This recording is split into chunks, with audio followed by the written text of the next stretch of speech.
to meet, but you probably already know. Work Springfield. No, it doesn't work. I don't blame you. I would change it too. Steve, I'm sorry. Is it Oh, look at that. Listening to Rick Springfield. It's going to be here in a second. I'm going to tell you, we're going to have a 90-degree day in the valley. In some areas, 85. Unbelievable forecast. When you say in a second, here's a clip, and then Rick. Don't keep the Sandman waiting. He's really in such a state.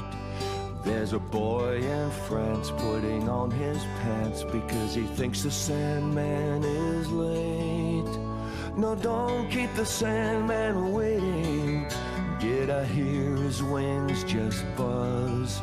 Or was someone snoring? The sand is pouring.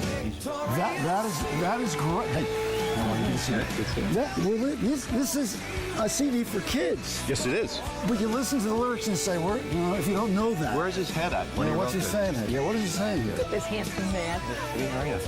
I didn't bring my dog. I know. I bumped into you and I said, "Where's the doggy?" I know. But he's still around, right? He's still around. Good to see you. You look great, Rick. We like you, but we love the dog. Yeah. I know. I love the dog too. So I put him on my album covers because they're much more interesting than I am. This is very nice. You were very soft and huggable. Yeah, you look great. Thank you. You look really great. We just sit here and stare at the guest and see how they look Yeah, before we I know. talk to them. Okay. Yeah. I want to talk to you right off the bat, if you don't mind. We'd rather You're stare not at you staring? About, I think you look okay. Okay. About the concert you're giving, because there's a whole lot involved here. So Yeah. can you talk about that a little bit? It's at the Key Club. It's tomorrow night. It's a great venue to play. Yeah. It's fun. It's Cindyland, and we've been friends with them since our kids were little. And it's her. She called me and said, "Would I do this?" It's a Uganda benefit, and it's benefiting the war. They call it the Forgotten War. It's been going on for 22 years. Let me help you on this. Voices of Harmony 22 years. have gone to northern Uganda. And you're right. There are too many things going on. We don't pay attention. Honestly, with the economic thing that's going on here, I understand people hesitating to step up for something like this. But this is, I know things are bad here, but It's kids. These Oh are my kids God. who are. They're walking into where they live. They're shooting both their parents, killing both their parents, taking In front the of the kids children. in front of the children, taking the kids, conscripting them to fight for them or to make them sex slaves. And Uganda is a refuge, really, for people from Darfur, Congo. from the Congo. And so how scary is that this is the refuge? Yeah, it's a very worthy. It's so sad very to brutal think how stuff. And other there's some people- $50 tickets left if people want to come. Dorothy, tomorrow to night. answer the geopolitical politics of Uganda, southern Uganda is a refuge Yes. place. Northern Uganda, there's something called the Lord's Army Resistance, whatever it's called.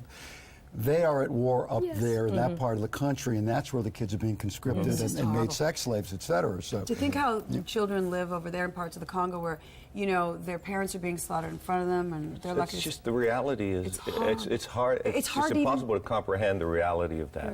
Someone walking into your home and shooting you and your husband and grabbing your kids and.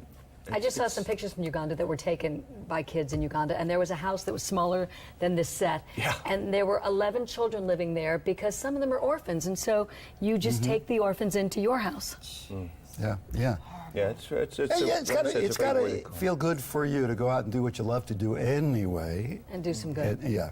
Well, I believe you can't solve everything, but you should do all you can do. And this is a little thing, a little part of something that everyone, certain people are putting their energy towards. So you got to do everything you can do. I mean, I do other stuff, and so does Cindy. Cindy's a great philanthropist and has been that way, ever since we've known her.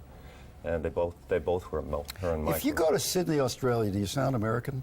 Oh, it's very American, yeah. Yeah. Okay. But then I come back here and I'm talking like this, Hey, you going, mate? All right? Funny. Got a beer? Steve drank it all yesterday for St. Patty's Day, sadly. I missed St. Patrick's Day? Damn. Yeah.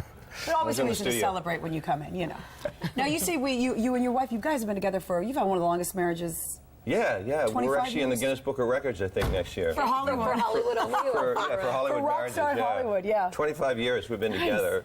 You got two boys. Two boys, Who are now men, I was reading. 20 and 23, and What? that's unbelievable Is to that me. weird for you? How old were you when you were on as Noah Drake, Dr. Noah Drake? I was 30, just turning 30. Do you Went back see a them few in you? times. Do you see them? Do you look at them and think, oh, that's me? Or do they look more like you? They look like themselves. I see photos of me as a kid where they look like me, but they're stunning boys. If I may be, you know, I mean, it's, I'm speaking purely objectively here. They're stunning and brilliant. But do they have girlfriends? One of them, yeah. My youngest son Josh has been with the same girl since he was 15. Are they wow? Oh, it runs in the family. Do you want are they musicians? Are they actors? Yeah, the eldest one is a musician and an actor, a brilliant actor. Are you glad? What's that? Are you glad that he's doing this? Yeah, I am. You know, I know people who are in careers and certainly in showbiz say, I don't want my kid getting into that. But that's just because they know the pitfalls of it. If it was a banker, he'd know the pitfalls of banking and wouldn't want his son in that. And so I just want him to follow their passion. The most important thing to me is not about money. It wasn't about money for me, and it's not about money for pretty much any artist I know. It's been about getting up every morning and what pulls you out of bed. If you do your avocation as your vocation, life's not too bad. All right, the new CD is out. It's called?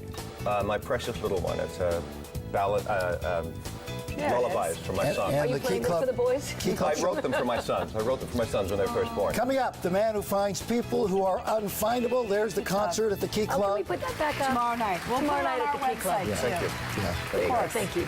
You got Troy Dunn, the locator. Boy, you could have used him, huh? No, you know what Steve said to me earlier? My family could have used him to say no. To pay him off, not to find Jill. Yeah, the other way around. Anyway, Troy Kind of Dunn. you, Steve. Very thoughtful.